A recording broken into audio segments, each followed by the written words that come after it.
justement, hein, on en parlait de ces derniers week-ends. Il y en a eu plusieurs, vous le savez, au moins 5. Nous avons pu observer de grands rassemblements de plusieurs milliers de personnes à chaque fois, à Paris ou ailleurs. L'occasion pour nous de nous pencher sur cette étude du comportement des foules, comportement qui obéit, il faut le savoir, à certaines règles. On voit ça avec Laurence Beauvillard, qui s'est rendue en Allemagne afin de rencontrer un chercheur français et spécialiste du sujet.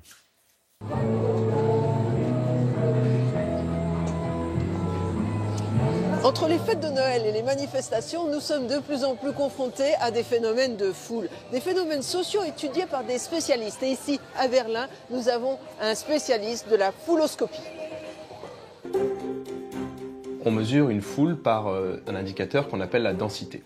Il s'agit du nombre de personnes par mètre carré. Pour estimer la densité lorsque vous êtes vous-même immergé au cœur de la foule, vous pouvez vous appuyer sur quelques indicateurs. Comme par exemple le fait que si vous ne touchez aucun de vos voisins, c'est probablement que la densité se situe en dessous de 3 personnes par mètre carré.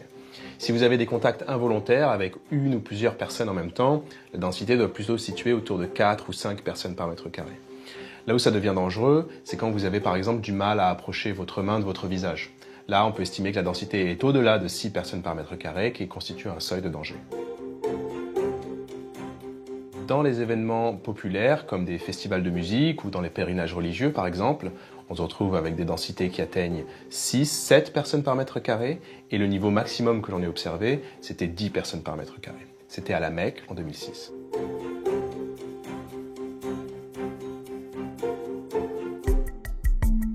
Lorsque cette densité atteint des seuils critiques, qui sont situés autour de 6 ou 7 personnes par mètre carré, il va y avoir des phénomènes collectifs qui vont se mettre en place.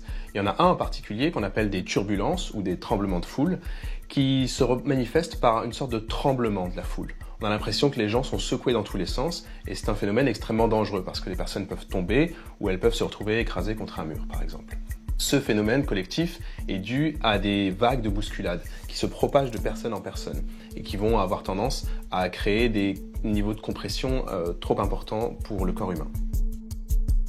Un autre cas intéressant, c'est lorsque les flux de piétons se déplacent en sens opposé et vont avoir tendance à se croiser. Ça aussi, c'est un endroit dangereux. Ici, par exemple, vous avez une expérience qu'on conduit en laboratoire pour montrer comment s'organise le trafic piétonnier. Des piétons qui se déplacent en sens opposé vont avoir tendance à se structurer en autoroute de piétons. Chaque flux occupe une moitié de l'espace disponible. Et cette organisation collective va faciliter le trafic piétonnier. C'est une forme d'intelligence collective en quelque sorte. En France, par exemple, les piétons s'évitent par la droite et ça va avoir comme conséquence que les flux piétonniers vont aussi s'organiser sur la droite.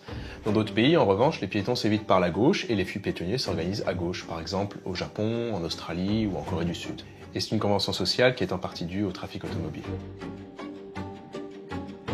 Alors si ça continue à se densifier, vous avez ici par exemple un espace qui est un rétrécissement de la voie. C'est plus large ici, plus étroit ici et plus large là. Donc ici c'est l'espace où la densité va avoir tendance à augmenter. On peut le voir un petit peu sur cette prise par exemple. Ça va créer des congestions et si jamais ça continue à augmenter, la pression va être la plus importante le long de cet obstacle là, à cet endroit, au niveau du goulot d'étranglement, le long de cet obstacle.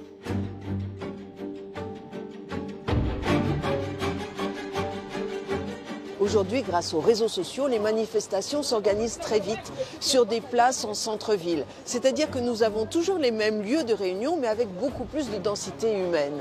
Cela veut dire que dans l'avenir, nous aurons affaire de plus en plus souvent à des phénomènes de foule.